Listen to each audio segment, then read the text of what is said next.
Lahko film razumemo tudi kot kritiko, tako so ste dejali, današnje družbe in morda vrnitev back to the roots, nazaj k socializmu?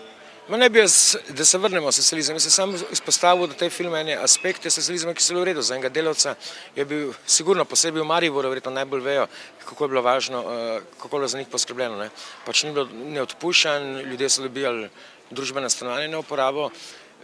Mislim, kot vidite v mojem filmu, glavni junak pade v stanju šoka, ker je dobil stanovanje, ker delavec danes dobi stanovanje. Tako da jaz tu ne prodajam neke jugonostalgije. Jaz samo v bistvu s tem filmom kritiziram iz perspektive delavca današnji sistem, jaz bi rekel, tega podivjanega turbokapitalizma, ki ga tudi doživljamo, verjetno ga doživljajo tudi na Poljskem, na celem vzhodnem bloku. Mislim, kakor poznam moje kolege, Nikolo Ko je tako hudo isto v Srbiji, Bosni pa sod. Tako da mislim, da ta film bo vzel le en mal širši prostor, kakor je. Ciljna publika, morda ciljate na starejše gledalce ali menite, da bodo tudi mlajši, ki ne poznajo tega obdobja, razumeli problematiko? Jaz mislim, da je film itak tako poln tega jugohumorja, tako da je za stare in za mlade. Mladi se bo zabavali ob vseh prigodah, starejši bo mogoče res začutili malo nostalgije. Jaz mislim, da je to film za vso družino, mogoče edin za otroke ni, ker se mi zdi, da je le malo prezahtevna tema za, jaz bi rekel, ampak od osnovne šole pa do 100 let se mirno gleda in jaz mislim, da sem naredil en gledljiv, komunikativen film, sjajno igralsko zasedbo in če ne drugače bi Mariborčani morali že zaradi Vlada Novaka videti ta film, ki se meni zdi najboljših igralcev v Sloveniji.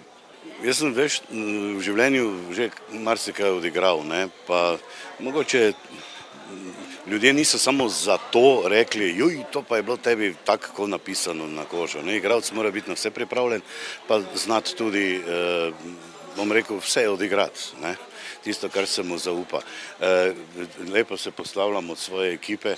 To prosim, da, gledajte, vidite, to je ekipa filma Stanje šoka, Nikola Kojo, naš prijatelj, Arna, zdravo, Almir. Srečno. Martin, zdaj bo godoval.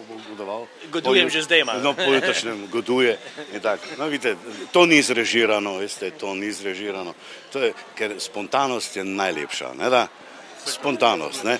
In ko ti spontano tako gledaš življenje, ga ocenjuješ, ga srkaš v sebe in iz tega življenja pravzaprav potegneš tisto, kar potrebuješ na odru ali pa pred filmsko kamero. Ja, jaz sem takrat odraščal in se mi zdi, da to je bila taka doba, ki, mislim, začelo se je.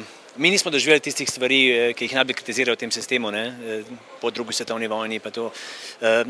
80. leta v Jugoslaviji so bila za odraščati lepa, taka socialna varnost, dobro smo se imeli, potovali smo lahko naokoli, nekako so bili vsi zadovoljni, vsaj, ampak smo bili pa le, jaz sem bila tako mlad, da v bistvu, po mojem, imaš na mladost zmer lepe spomine.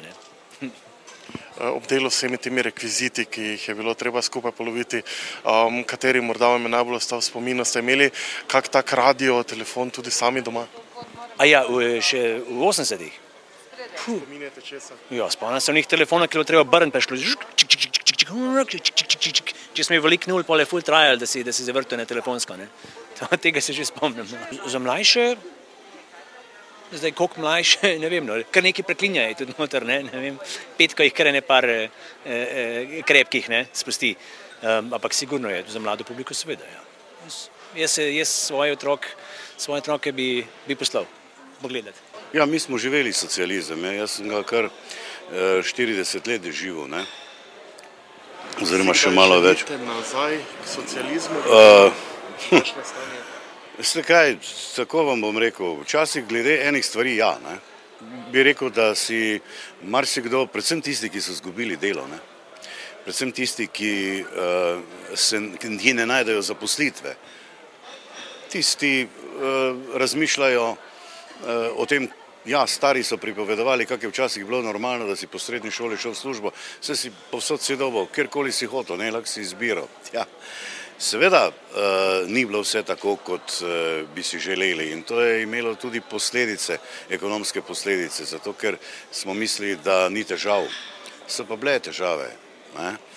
Kakšna publika bi se želeli, da si ogleda in da se govori o tem filmu? Starejši, mlajši? Glejte, jaz mislim, da je dobra vsebina namenjena vsem generacijam. ne.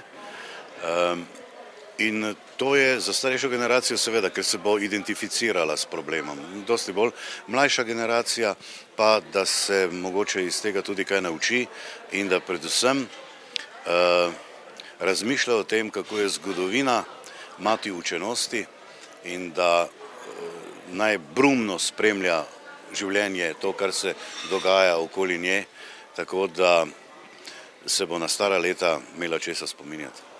Morda še besedica o rekvizitih, kako težko je bilo dobiti nekatere izmed njih, videli smo kar nekaj edinstvenih primerkov. Ni težko, še vedno ljudje imajo ogromno teh starih od avtomobilov do tega do unga.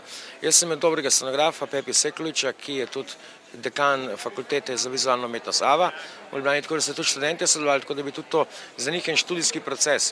In mislim, da smo kar lepo zadelo obljubili.